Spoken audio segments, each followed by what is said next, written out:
Hello friends. അപ്പോൾ നാട്ടിലേക്ക് വന്ന ശേഷം എനിക്ക് വീണ്ടും ഒരു വേല കൂടി കിട്ടിയിട്ടോ. അപ്പോൾ ഇത് അമ്മമ്മയുടെ അടുത്ത വേലയാണ്. അപ്പോൾ ഈ ഒരു വേല ഞങ്ങൾ നാട്ടിലുണ്ടെങ്കിൽ ഒരിക്കലും മിസ്സാക്കാറില്ല കേട്ടോ. കാരണം പ്രത്യേകിച്ച് വേല മാത്രമല്ല, ഞങ്ങൾ എല്ലാവരും കൂടി കൂടുന്നൊരു ദിവസം കൂടിയാണ് കേട്ടോ.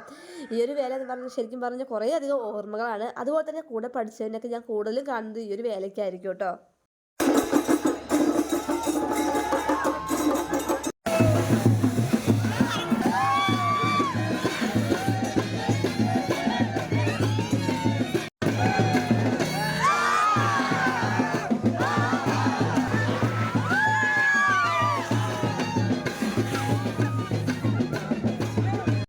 അപ്പോൾ കുറച്ച് വർഷങ്ങൾക്ക് ശേഷമാട്ടോ ഞാൻ ഈ ഒരു വേല കാണുന്നത്. കാരണം ഇവിടുന്ന് പോയ ശേഷം എനിക്ക് വേല കാണാനേ പറ്റിയിട്ടില്ല കേട്ടോ. അതായത് ഒരുപാട് സന്തോഷമായി. കാരണം ഞങ്ങൾ അടിച്ചു പൊളിച്ചു കേട്ടോ ഈ ഒരു വേല ഞങ്ങൾ എല്ലാവരും കൂടിയിട്ട്.